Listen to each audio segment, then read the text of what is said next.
We won awards in the Singapore Microfilm Competition, Busan New Wave International Film Festival, Incheon Busan, International Short Film. that's in Korea. Yes, and Hmm. also the Southeast Academy International Film Festival. So various awards. I mean, from producer, director, writer to actor.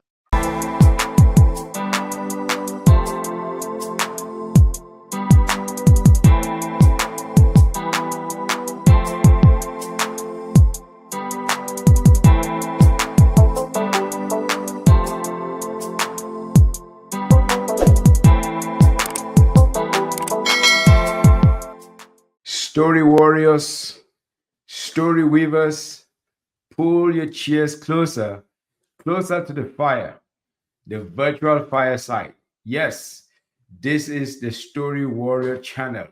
Today we're going to bring into our studio a phenomenal gentleman, an incredible actor. He has been making a living as an actor, but before that, he was doing something else. So today I want him to tell us, what does it take to become an actor? What if your child asks you, Dad, Mom, I want to go into acting, I want to pursue acting? What would you say? My friend, Mr. Michael Chua, will tell you what you should be telling your child in terms of advice. So, welcome into studio, Michael. Hello, good evening, good morning, Michael. Welcome into the Story Warrior channel. It's a pleasure to meet you, Bar. It's been a long time we've not met in person. Hello, Dr. Gideon. Long time no see, and thank you for the big entrance. I hope I'll be able to contribute to what parents want to hear of their talented children. Yes. I absolutely know you know the way around the corner, you know the way around the block when it comes to acting. You and I met at the back of a comedy class. No, not a comedy class, a comedy club, if you remember, somewhere Yes, around circa 2012 or so. You were sitting, I think you were having a drink. I was sitting, I was having a drink. And then we started small talk. And one thing leads to the other. Here we are, well over maybe 7, 8 years later, probably more than that, close to 10 years later. We're now talking about how parents can advise their children whether to pursue a career in acting or not. And first of all, introduce yourself, Michael. I know you are an accomplished actor. You've been on major screens in Singapore and Southeast Asia. And when I try to dabble into that area, I look at your craft, I'm like, you're so far ahead of me. So tell us, introduce yourself in terms of your acting career. I was talent scouted out of the blue one day by a director, and when I went for auditions and subsequently rehearsals, she was very generous with her compliments about my ability to act Mm. and suggested that I should take up acting seriously, perhaps going into the professional side of things. And not knowing any better, I believed her. If she had told me that my acting was bad and I should give up and not waste time, I wouldn't have blamed her at all because I didn't know any better. So I was Wow. just being myself and doing my best, and she managed to capture some essence of a beginner. Mm. And then when I put out my show reel out for the production houses, yeah, it was true that I got a lot of opportunities to act. And by the fifth film, it was Hentak Kaki. It won the best film and best actor. And then when it was released, it even went viral. And that was surreal to me because just a couple of months before that, I didn't know what was what. And then getting recognized on the street, being that they have watched the film and had that emotional connection with Yes. me, Yes. but which I would not have an emotional connection with them because I didn't know them, right? So that Yes. was a very surreal feeling that people are closing up to you and you are thinking, hey, we are strangers, no cool. Yeah. Yeah. And that was a first experience of having gone viral. Yes. Subsequently, more films went viral, more awards came my way, and I decided to produce content of my own. So Mm. that was another jump to go from in front of the camera to behind the camera. Yes. Yeah. Wow. Oh, You know, I I noticed at that time that Hantakaki was very popular, at least as far as I know in Singapore, because my friends would talk about it and comments and comments and comments. That's how you know that something is going viral. Mm. And that was only the first move. Like you said, you eventually went on to win several other awards. Is there one or two that you want to mention? Yeah, the hang on. Can you pause a bit here because I got to silence my PC. It keep beeping. It's okay. It's okay. In fact, I like some extraneous voices and noises so that the audiences, our viewers, know that this is real. We're not making up Oh, anything. We're keeping it as real as possible. okay, Yeah. I shall keep it real then. Keep it real. Keep it real. Even if it's water pouring in the background, after all, you're an actor, right? Okay, what was your question? My question is, besides Hantakaki, which was very popular, are there some other ones that allowed you or enabled you to win award, or that you felt like I'm getting a very good handle on this craft? Yes, there's another one which won quite a lot of awards was Gift. It is about a misunderstood father who Mhm, was very charitable but was mhm, despised by his son because mhm, his son felt that he was just a rag and bone man, a very mhm, lowly mhm, laborer that collects used goods and resell them at pennies to mhm. the margin of profit. Yes. And he was very ashamed of his father. But after the father died, he realized that the father did a lot for charity, did a lot for him. Wow. A bit late to regret that because the father by then has died. And then he decided to live the life the father wanted him to live, which is to be a charitable person. That Mhm. one went ballistically viral, like Wow. probably 30 million views and gone You're beyond kidding. Singapore, obviously, because Singapore has only 5 million people. 30 million views. That is incredible. And then I got recognized not just by Singaporeans, but by tourists coming into Singapore in the MRT trains, in Clarke Quay, and where there are tourists around. So that was, again, that was another step of shock. Huh? Before you were recognized by Singaporeans, it's normal. Yeah. And now you are recognized by people whom are so far away. And I got Wow. even fan mails from many, many countries. I got fan mail from the most remote US military base in the South Indian Ocean. I thought You're it was a kidding. scam because I said, no way I can get an email from them. But it was true. That guy says he saw my film on internet Yeah. and then he decided to say some kind words to me. Oh my God. Talk It's just about incredible. I that know, is incredible. that's what I call a vuvuzela moment. Yes, that is incredible. Thank you so Yeah. much. So, stardom came to you fairly quickly, or shall I say slowly? Because within the first year, Hantakaki was already out. Am I right? Yes, yes, And you're getting local recognition, and then subsequently you're getting international recognition. With this one, that the storyline to me is very powerful. yes, So I think what made that movie to connect was the fact that the storyline is powerful. It is universal, even yes, though it's rooted in Singapore. It is a universal feeling that parents can have differences with children, and children often don't appreciate their parents until they are gone.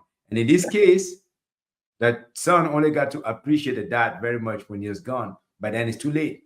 But then he makes amends by living faithfully according to the wishes of the father. Isn't that a good yes, 360-degree turn?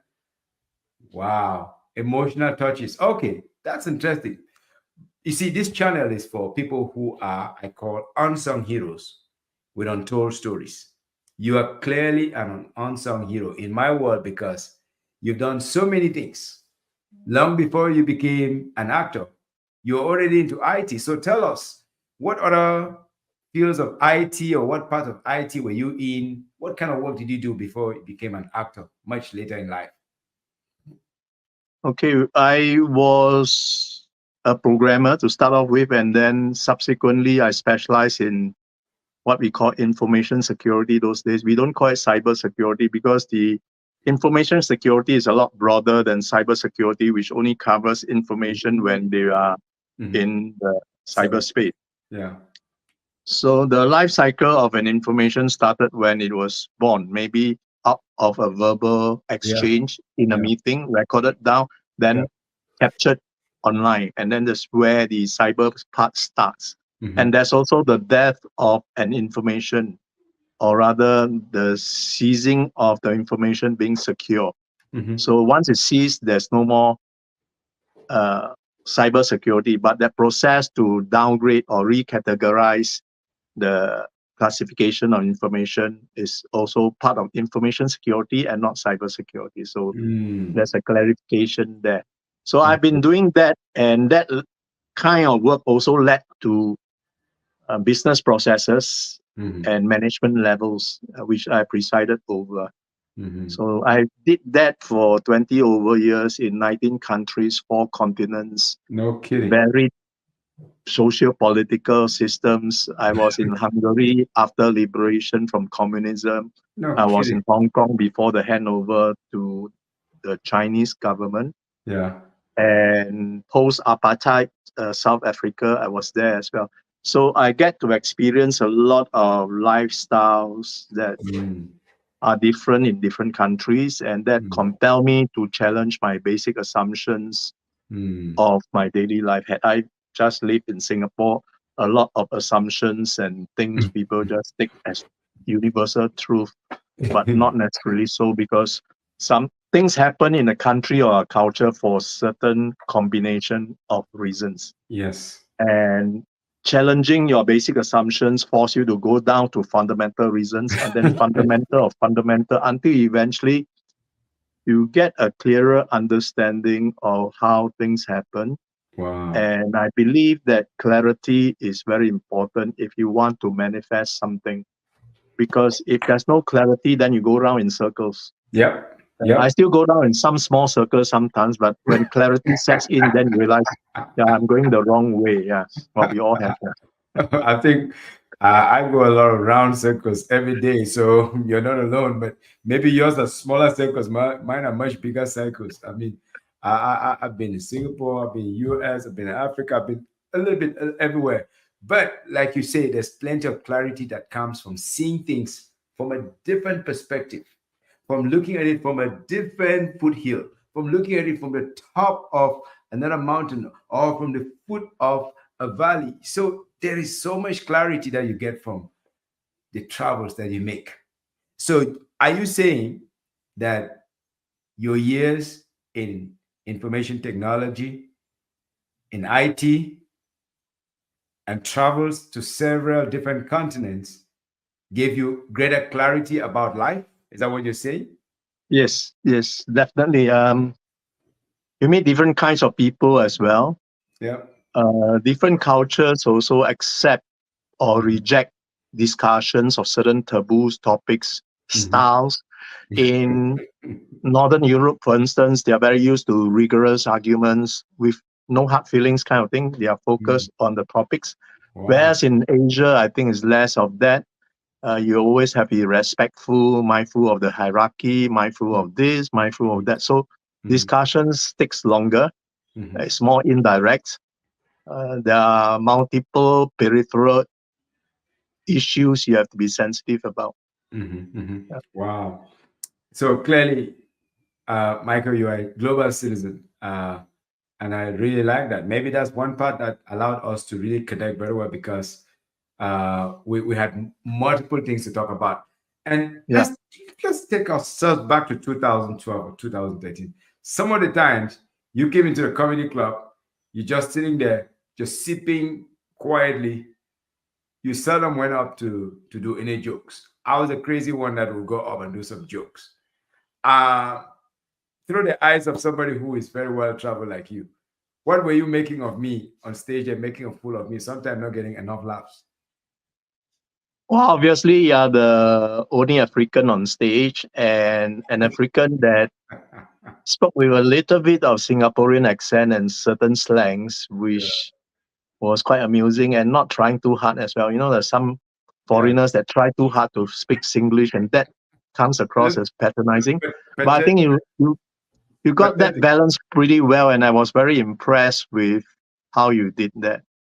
Thank you. Well, that was because I was homegrown. I was homegrown in the sense that I mean I spent a lot of time on the ground in Singapore. So, but that was also my own way of saying I wanted to delve a little bit into acting, but I felt that memorizing lines that are not written by me was very challenging. See, if I'm writing my dialogue, if I'm writing something that is a one-man show, I can do it for 1 hour, no problem, 2 hours.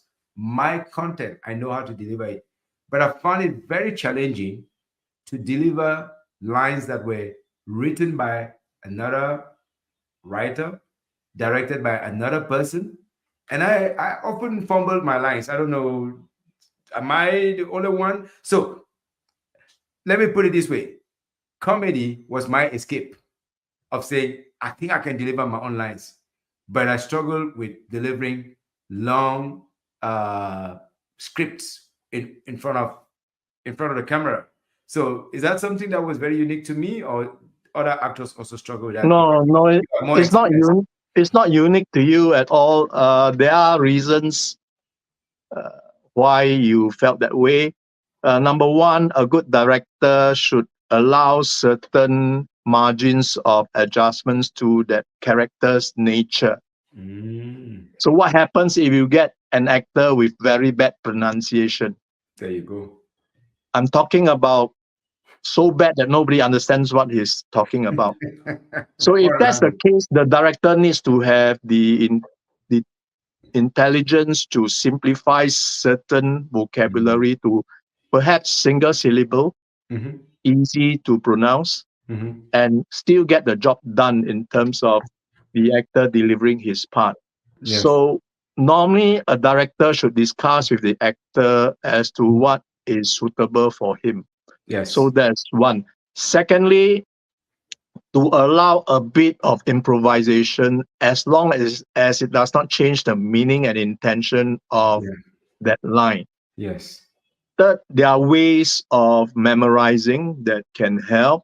Hmm. Of course, there are a couple of very standard ways where you write down 7 times. Mm.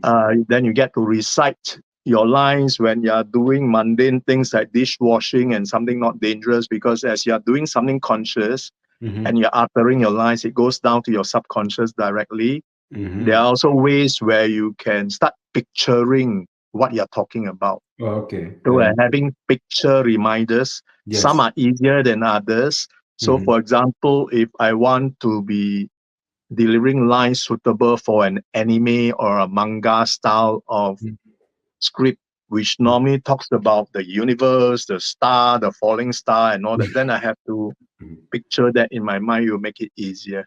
Okay.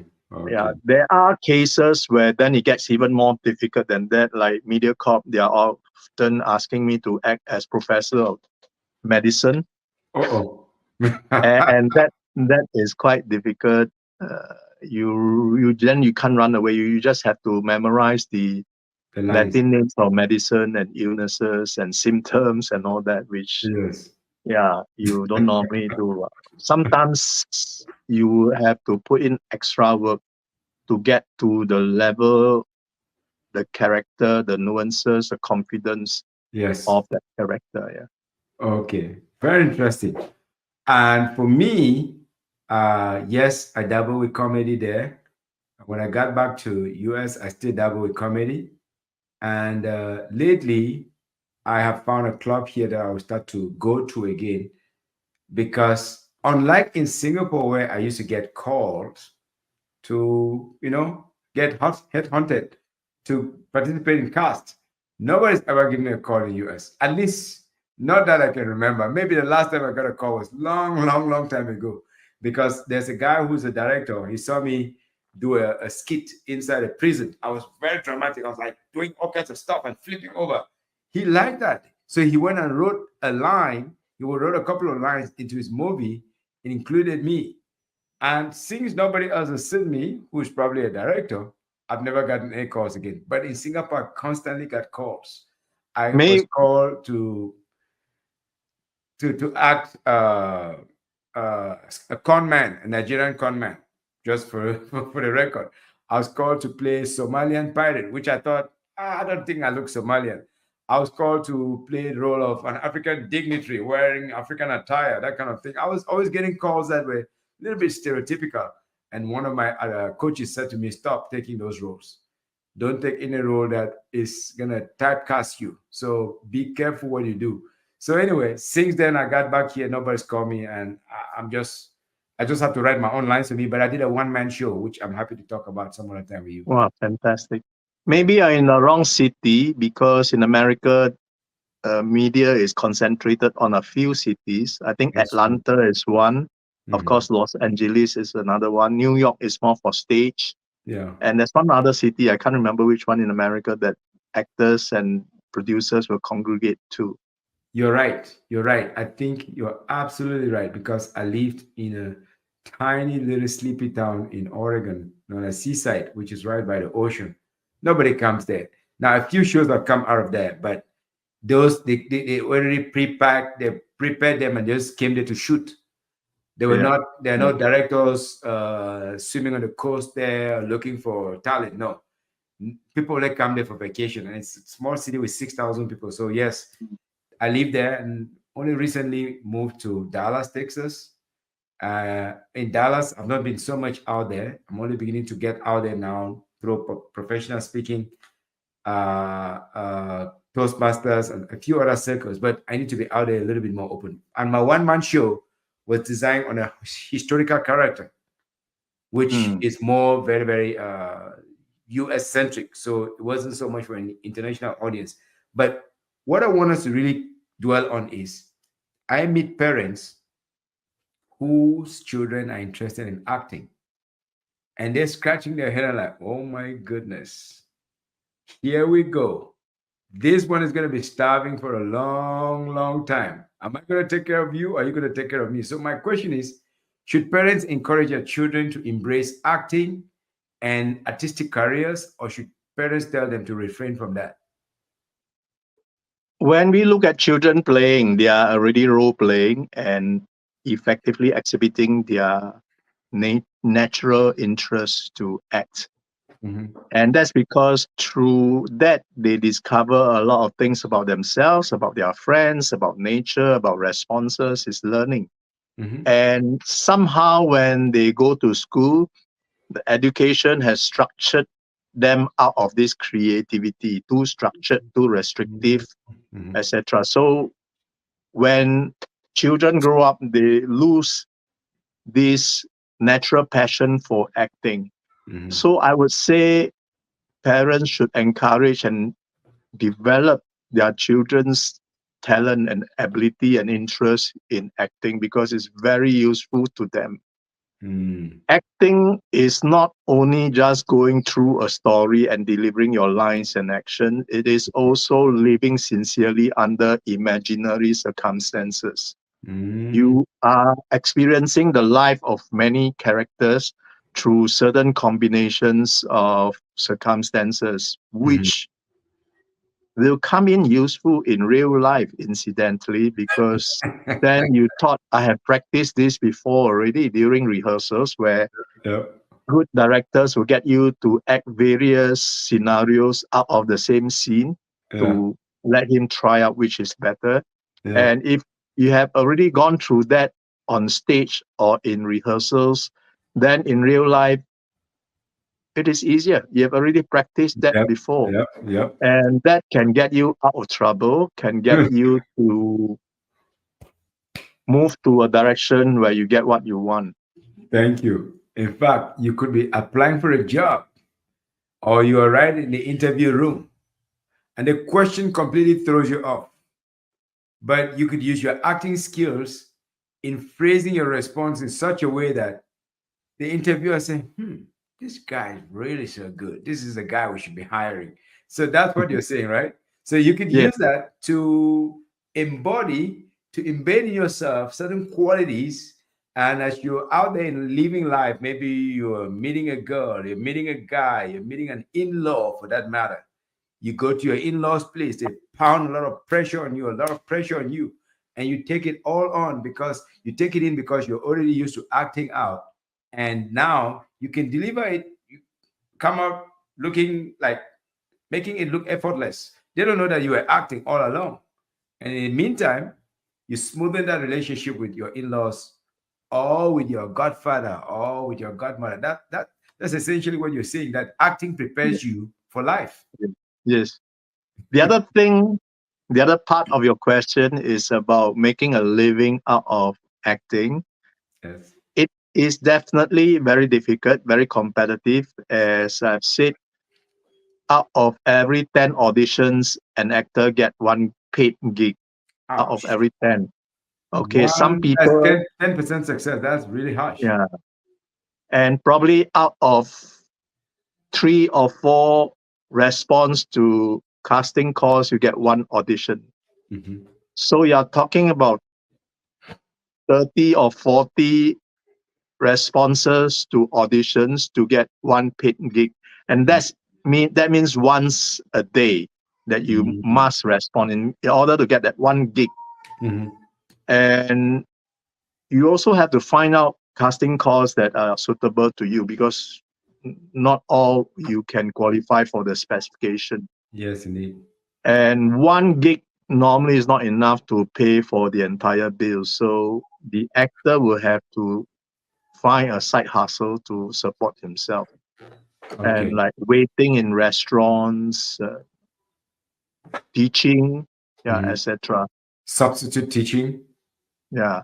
And I think famous actors that eventually made to A-list in Hollywood, once upon a time, that was what they were doing, waiting in Yeah, restaurants. I absolutely. think Harrison Ford was a carpenter. Then he made himself to become a carpenter on set in Los Angeles. Wow. And then Wow. he got discovered by a casting person Wow. and gave it a try. And one thing led to another, and he became Indiana Jones. Look at that. And it's a big name. Big name, one of the biggest names. So, in your experience, have you ever been in a situation where your skill of acting helped you to get a breakthrough in life? Since you're saying that acting is a life skill, it's a survival skill, have you ever been in a situation where acting gave you an edge or the advantage over other people? Yeah, obviously, when you are pitching for ideas and investments, Mhm. you build the story and escalate it slowly, right, to reach Mm, the peak. And when you're going to pick and all that depends on the person listening on the other end. yes. So that is what screenwriting is about. That's what acting is about. You got to build up the emotions. Mhm. Definitely, that has helped me to get through. Uh, Wow. to get that job I have now as a lecturer in a university teaching acting and media is Mhm. case in point. I did describe to them how I got into acting, Yeah. uh, acting out of the blue, and they were happy with my explanation. So yeah, that has helped. Wow. Wow, that's cool. So you got into acting much, much later in life. Yes. So my question is, did you delay it purposely for your other careers for your other careers to start subsiding and so that you should make a lot of money and save it for the rough days? Or was it just a coincidence? I am an accidental actor that got very, very lucky. I got to be very grateful for that. I got talent scouted out of the blue by accident. So I didn't plan. I didn't even consciously think that I will become an actor, let alone one that will win awards and now behind the camera as well. Yes. Then subsequently, my films that I produced also won awards. So everything came as a surprise. No kidding. I believe that a lot of things that worked for me actually came out from nowhere. Serendipity, they call Yeah, it. I Mhm. think subconsciously it was there. Otherwise, it wouldn't have happened. So Yes. how did the subconscious happen, right? So we must be wary about what we think about and what we put into ourselves, what Yes. we are obsessed about unknowingly, Yeah. and that will contribute to where you will be in due Hmm. time. That's a fine perspective because we met purely by serendipity. There are millions of people in Singapore, several guys that do comedy, but I sat right next to you. I don't know who Yeah, spoke first. I can't recall who spoke first. Was it you or was it me? But the conversation continued, and I realized that we met, and then we met on several other days in different comedy clubs, and then we stayed also in touch. Even when COVID was happening, I think every once in a while we still stayed in touch, and that's yeah, powerful too yeah, because that's the power of serendipity. And I really doubted during COVID, how do you survive? How do you make a living? Because then you could not do much of your acting. You right. want to talk about that and how actors must always prepare for rainy days. Again, I was lucky. Much of the time during COVID, I was a consultant with the Infocom Media Development Authority, which is a government body, Mm-hmm. and I was a consultant helping them to advise production companies to digitalize their Mm, filming content. process further. Mm-hmm. So that was a healthy income. Wow. Besides that, I must applaud the Singapore government for giving the liberty and a very controlled access for filmmakers and actors to act. Controlled access means very strict procedures. Mm-hmm. All equipment has been cleaned before and after a production. Mm-hmm. Every actor can only use their own set of makeup Yes. kit. Oh, okay. It was a pain, but nobody was complaining. Believe me, they were so happy that they Just were happy, even happy to because work. if they stop it, we are screwed. We are That's finished. it. That's right. You'll be Yeah. out of So business. they allowed, Mm, but very strict controls, and we were happy about that. Putting mask the moment the director say cut, mask on. okay. Yeah. Wow. Or if you Wow. don't put a mask on, an assistant will come and put the mask on for you. Or show you the door. So far, no such drama. We kind of cooperated because we were so pleased that we can continue with producing Mm, films. that is really incredible. I mean, I've always loved Singapore government because they're always 10 steps ahead of everyone else. Yes. They're foresighted, they're thoughtful. That is the most thoughtful government I have ever seen on earth. Anyway, and I continue to applaud them. So you went from IT background to acting in front of the camera, and it looks like you said now you're going to the back of the camera. What's happening there? Is it the storytelling each it continues to eat you and you can't stop? I remember I read a storytelling book from you, from Howard McKee, Robert McKee. Yeah, Robert, You let me flip through a few lines. I was already reading the virtual or digital version, but you let me look through your hard copy version. So is it that you had an itch of I gotta stop acting and go behind so I can produce? What happened? What caused that? no, I am interested in storytelling in a broader sense, be it by writing, acting, or directing. Mhm. Producing, as in line production, less so, because a line producer is a logistic manager, really is Exactly. Exactly. extremely tedious. That is something, well, I don't have interest in, but I'll do it out of necessity, right? If nobody does it, you're going to do it. Yeah. So Okay. it's basically storytelling and telling stories through the lens of the director is a bigger challenge. A Mm, director is in charge of making making everything happen from the creative point of view. That means the logistics has to be mhm, properly used. mhm, The actors must be properly rehearsed and mhm, mhm, directed and mhm, tweaked in mhm, their emotions. He must be persuasive. mhm. He is in charge of many people and many things. Whereas an actor only needs to be in charge of himself. No matter how difficult, he's in charge of himself. If his Yep. co-actor cannot act, too bad, but it would not be a deal breaker. Yeah. Whereas if a director is directing a scene and one of the actor really did not deliver the part, he has to keep redoing it until he's happy. That Mhm, is extremely difficult. So having experienced the screenwriting and putting the screenplay into a film, and Mhm. thereafter sending your film into film festivals. By the way, I won some awards on that as well. Woo-hoo. Mention some And names. then, Please, please, thank you, please, please. Right here on this show, we're around the fireside, so we have permission to share and brag a little bit. So permission to brag. Which thank you. awards? Which awards did you pick up from film festivals? Yeah, That's no joke. we won awards in the Singapore Microfilm Competition, Busan New Wave International Film Festival, Incheon Busan, International Short Film. That's in Korea. Yes, and Mhm. also the Southeast Academy International Film Festival. So various awards. I mean, from producer, director, writer to actor. Wow. So that was rather satisfying. And going now, having gone through the entire process of filmmaking, Mhm. almost every part I've done before, Okay.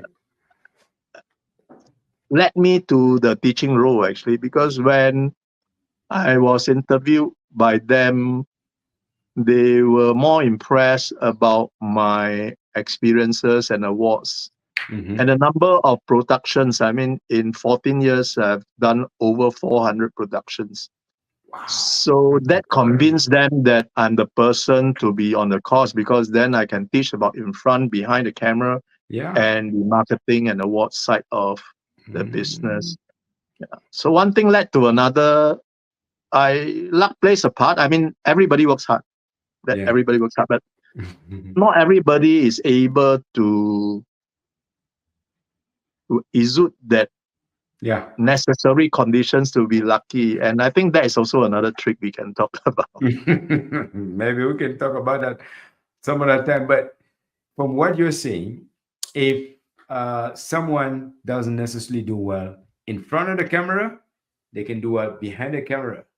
So there are many associated skills and careers that are related to acting and movie or film production. So talk to parents who may have kids or older adults who think they have phased out of their previous careers. They don't need money so much, or they need money. They want to have extra money from acting gigs. What are some of the major areas of professional areas that you see in acting? Maybe production, pre-production, post-production. Maybe talk about them, especially the one that's starting out. Maybe the logistical element of production. Actually, the bottom line is to be interested in storytelling. So if you're not interested in storytelling, I would not advise you to be in that field. And usually, so far, I've found people who are interested be in front of the camera are not interested in behind the camera, and vice versa. So One they of them. have to identify. I like to be in front, not at the back, not in any shape or form. However, now that I've been doing this podcast, guess what? It's an element of being at the back. So Yes, even yes, though I did not really want to be at the back, it's necessary in order to get this together. I have a small team. yeah, yeah, I work with them, and I'm more or less like the director now. Tell them, okay, I need to cut here. I have to timestamp, give you a timestamp, give them where's the hook, where's all of that. So yeah, I'm still, but again, this is my own way of doing long form storytelling. But back to you. yeah. Uh, So the behind the camera, there's also the what they call above the line, the writer, the director, right? mhm, The creative side of it. So that's another level of participation and commitment. mhm, Below the line are people who are more technical.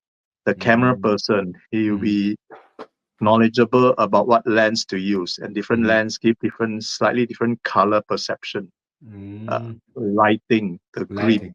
Yes. the set designer, the prop designer. The So all these are audio, more, audio and visual. Okay, yeah, well, visual you talk about camera. The audio quality. yeah, these are more nerdy kind of personalities. They tend to be, they shy from publicity. They don't like Mm, to be publicized, don't like to be in front of camera, are very shy, don't even talk to actors that try to chat them up. Yeah. They are very different kettle of fish, but they still enjoy to be Yes. part of the storytelling process. So Thank you. parents who have to understand their kids, all children are different. Yes. They would like different aspects of it, but fundamentally they must be willing and interested in the craft of storytelling, whichever part it is. Fantastic. Fantastic. So you got those below the line, those above the line, and then the directors. Do they often come from having years of experience in production, or you could just get trained, or you could just have your experience, who knows from where, and then you come in and you become a director? There are various types of director that came from different backgrounds. I think the most effective directors were editors before, because that Mm-hmm. way they have already experienced Mm-hmm. thousands of hours of Putting it editing together. and putting visions together, and they're so Mm-hmm. used to do it that when they read a script, the Mm-hmm. visions is already in their head. I see. So when they shoot, they will have already thought about the transition between scenes, Yeah, yeah. the transition between shots, the transition between Mm-hmm. sound and emotional continuity. They have already thought about that. Mm-hmm. So an editor background director is very good at that. Wow. An actor background director is good if he doesn't go into micromanaging how other actors act, Mhm. right? If he goes into saying that when you reach there, turn around, smile, turn back, then you are treating the actor from being a vehicle to tell the story to Mhm. being a tool of the Mm, director. I see. And the director just playing puppet master, which is not It's not not very healthy. on to bring forth the best peak performance of the Mm, actors. So if the actor understands that, then he can be a good director, because then the entire set is built around the actor. Why? Because the actor is the front fighters and performer yep. for the story. Yes. There are some directors that came from the camera background. Yeah. So their concern is how the camera works. But what happens if your camera movement is cumbersome yeah. and onerous and makes it difficult for the actor to perform? Yes.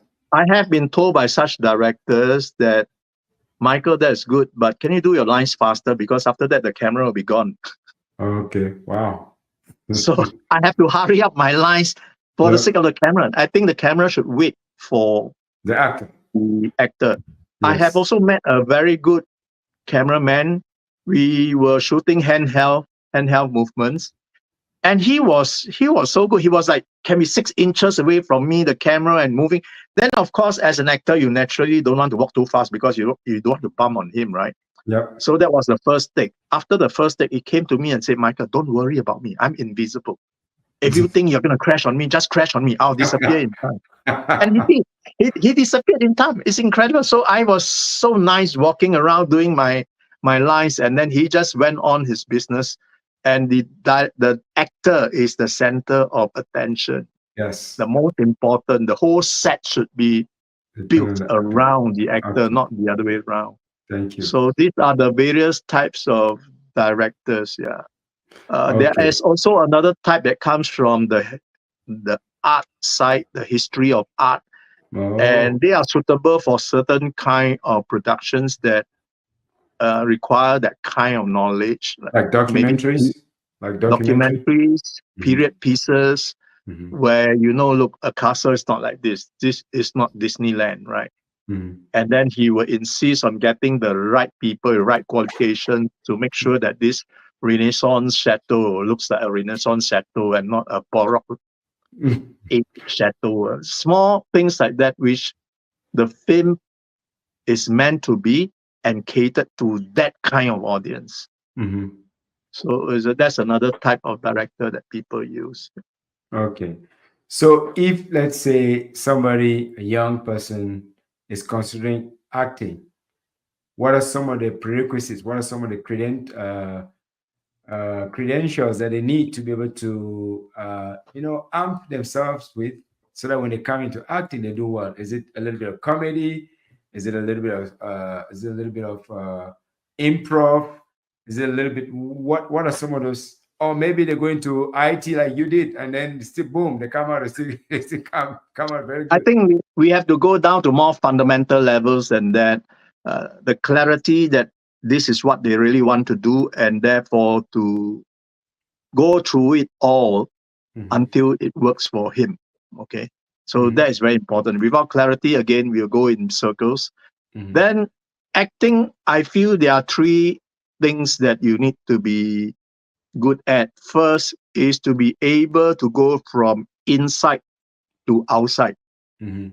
That means if you feel that you are that character, you deliver that character without thinking.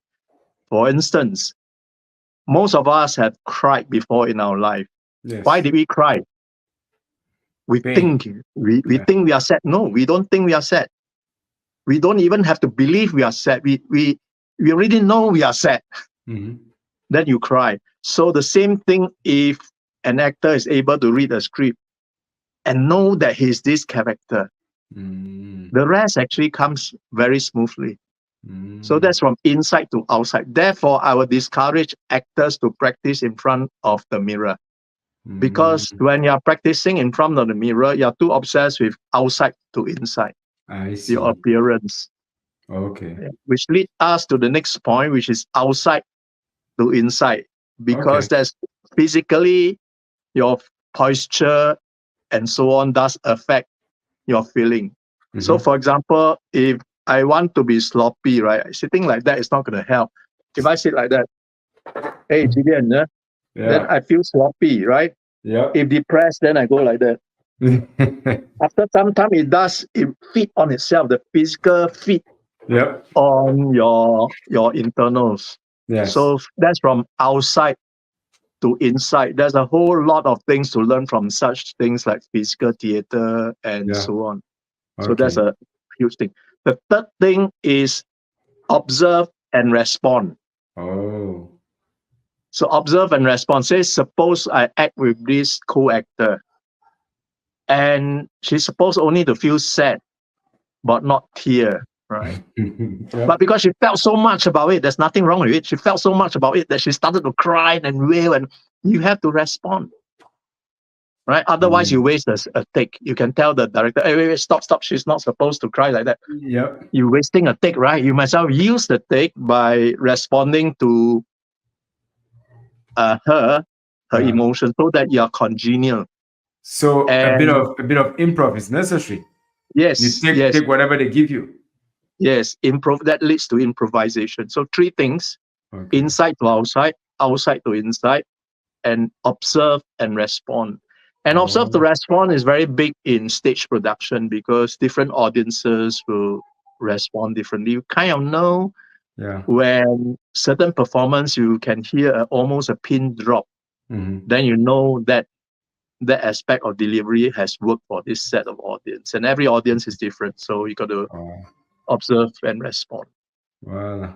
Wow. So that is Wow. what an actor starting out needs to know. Be aware of. The good thing about these three steps is that you can practice it anytime. It doesn't cost you a dime.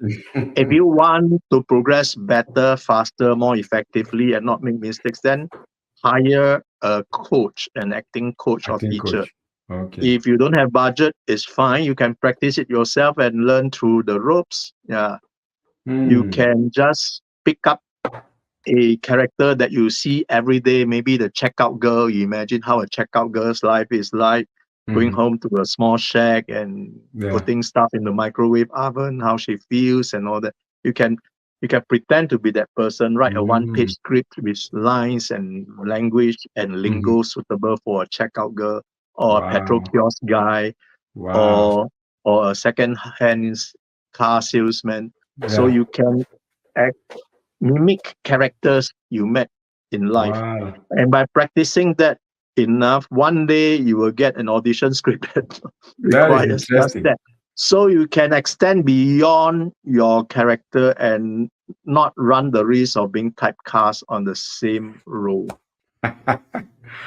Okay, I'm gonna ask you a question that I know that some of the business people that watch this channel, they may benefit from. So a businessman wants to improve his ability to maybe communicate or have a little bit of swag, a little bit of acting capability so that they can look good, they can look poised, and they can bring in more business, especially if they're going up against other titans of the industry. So my question to you is, what kind of acting basics do they need to be able to learn or inculcate into their act, into their physicality, into their the way they speak, their cadence, and all of that, so that they come across as very poised business people, even if, like they say, act unto you, make it natural, or behave as though you're there, the person, and then someday you become so comfortable like that person.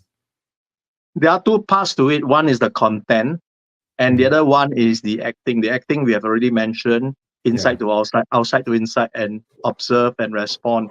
And Mhm. if they are able to practice that acting part, they'll be very comfortable in their own skin and not be seen as somebody trying too hard. The moment you try too hard to be cool, you're no longer cool, right? But Mm. if you are very comfortable in your skin, good, ugly, bad, warts and all, you'll be accepted as somebody very natural, Genuine, yes. to be in your own skin. Yeah. So they don't, while speaking to you, though, they don't have to worry about you Yeah. more than you worry about yourself, About right? you, about you. Yep. So that part is has to be settled. The other part is content, is to do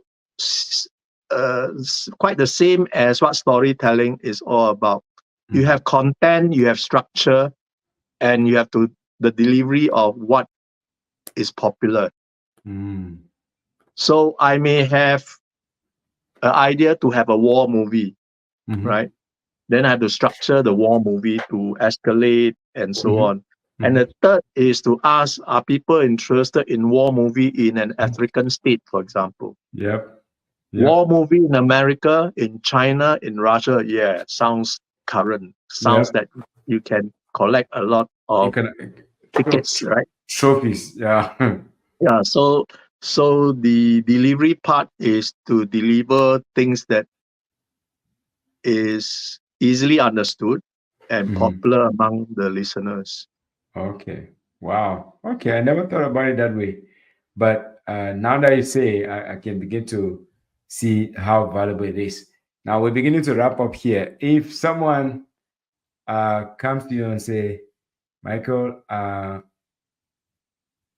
a little nervous when I go up in front of directors, or I'm a little nervous when I go up to present in public. How do you deal with fear before you go up to a stage, before you go up in front of the camera? Because sometimes you meet some directors out of the blue and say, give me your lines, give me your 5 minutes.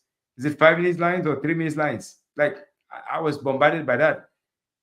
You have to have some little set of 3, 4, 5 minutes that you can deliver at any time, and you can use that to see whether you are suitable. What do you call that? Okay, preparation is definitely very important. If you prepare and prepare and prepare, it's no longer uh, a risk of feeling nervous about it, because if you prepare so much, it's auto mode already. You don't have to consciously think about it. It's in your subconscious. Mhm. I tell you a story about me. When I was 8 years old, I was asked to present my little speech in front of the school assembly. And at the age of 8 years old, I was so earnest, so hardworking. I sacrificed my playtime. I prepared and I prepared and prepared. On the very morning, I stood there and I saw the whole school. I said, oh my God, I fumbled badly. I really make a mess out of it. But that was not the worst part, because during the debrief, the teacher was telling the class that she was more worried about me than I was worried about myself. So I got really angry with the whole thing, not with the teacher, but with myself. I was telling myself, Michael, what a stupid person you are. You sacrifice so much time and even playtime, which was precious for a kid. And then you spoil it in the literally last minute, last Yep, second. yep, How stupid can you be? yep, yep. So at the age of 8 years old, I told myself I refuse to be nervous in front of a camera or a crowd or anything. What? And since then, I've never been. No I've never kidding. been. So at the age of 8 years old, we are able to auto suggest and believe in it. You know Mm, why? Because at the age of 8 years old, you're incapable of overthinking. okay, okay, As we okay. grow older, we overthink and overthink. And that's what make me nervous, make people nervous, right? Mm. Yeah. Since And then to now, you're very poised. You're very stoic. You're not like I don't deal with this fear anymore. I'm not. I don't care. yeah.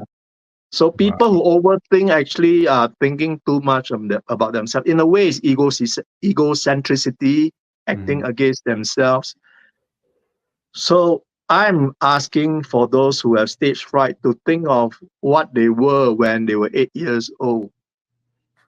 The Mm, childlike qualities of not overthinking, not putting their ego so mhm, much in front, mhm, and mm. able to auto suggest to themselves to say, forget it, I'm not going to do certain things. And that's it. Huh?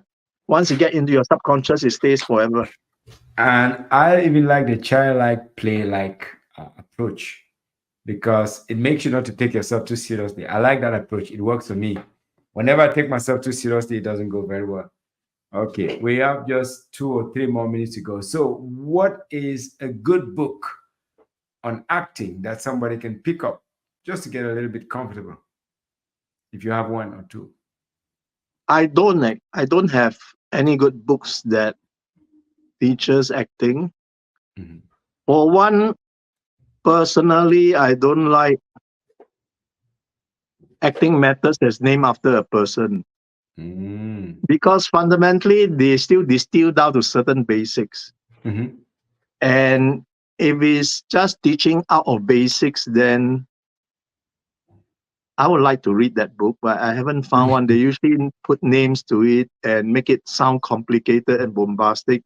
Yep. Maybe because they have to sell the book, the method, the class, and all that. And if you make something very simple, they might think that, yeah, then I can do it myself. Then my Yeah. answer is, yeah, do it yourself because as an actor, you have to save money. But if you want to do it better, faster, and more accurately, you get a coach. You pay for a coach.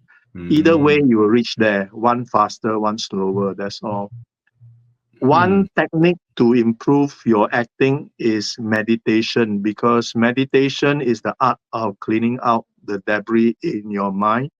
And Mhm. once the debris is cleaned out, there's space.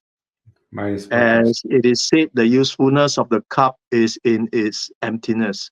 If the cup Mhm. is full, you cannot add new tea to it, it will overflow. If the mind is full, you cannot add new characters into it because the dominant character is still there. And therefore, you see some actors, they are full of themselves. If they Wow. act as the crook, it's actually him. Act as a good guy, is actually him. Act as the joker, is actually him.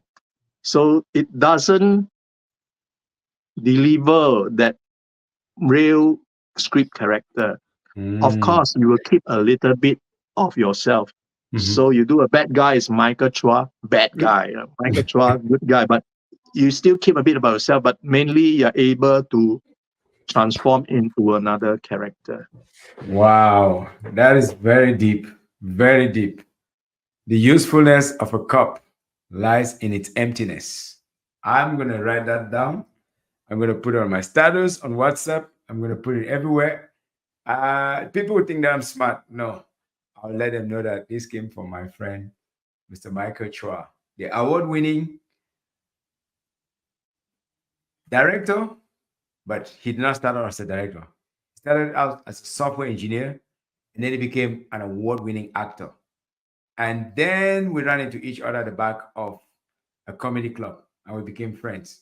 And that story has not ended. So, ladies and gentlemen, if you want to learn about acting, go meet my friend, Mr. Michael Chua, who is now a professor. How can we find you, Mr. Chua? Well, if you Google me, Michael H. Chua, Singapore, come up as one of the first. But otherwise, you can check me out on Instagram, Michael Chua Actor, one word. Michael Chua, actor on Instagram. Yeah. It's That one word and yeah. one word, absolutely. It's absolutely been a pleasure and a privilege to listen to you, as I've always listened to you, always learn from you because your views are broader, they're deeper, they're sharper, and they're finer than mine. So thank you so much, Michael. I know we have to make another time and talk about other philosophical issues because you run very deep philosophically. So acting is just a sliver on the surface of the Michael Chua repertory. I don't know if it's a repertory or whatever. Library of life. Yes, yes, yes. The library of life. So acting, directing is just one sliver, but your philosophical views is what I'm always enamored to. So thank you so much, brother, and peace to you until we catch up again. Maybe later this year, not this year, maybe next year in person. Yeah, thank you. And if you come to visit Singapore, give me a call. I'll buy you a beer. Thank you. We have a beer, share a beer, and we continue the conversation. But we're going to talk in the next couple of weeks before this goes public. Thank you so much. Thank you. Thank you. Bye bye. Thank you Bye. for having me. Yes, sir. Bye. Bye. Okay, recording has ended. It's almost like 11:21 here. Uh, I would definitely love for us to sit chat, but I need to go take care of a little one that was crying a little bit. I'm sure you could hear in the background. And we would still make time and talk before this goes public, if that's okay with you. Sure. Okay, fine. Yes, I'll send it to post production, and I don't see there's so much editing there, but just to find a hook, I'm gonna look for a hook, put it up front, then get a thumbnail, and then I'll give to you, share with your audiences too. Yeah. Yeah, okay. Thank you so much, Michael. Thank Appreciate you. it. Yes, yes, Yeah. sir. Bye. See you. See you Bye. soon. Bye.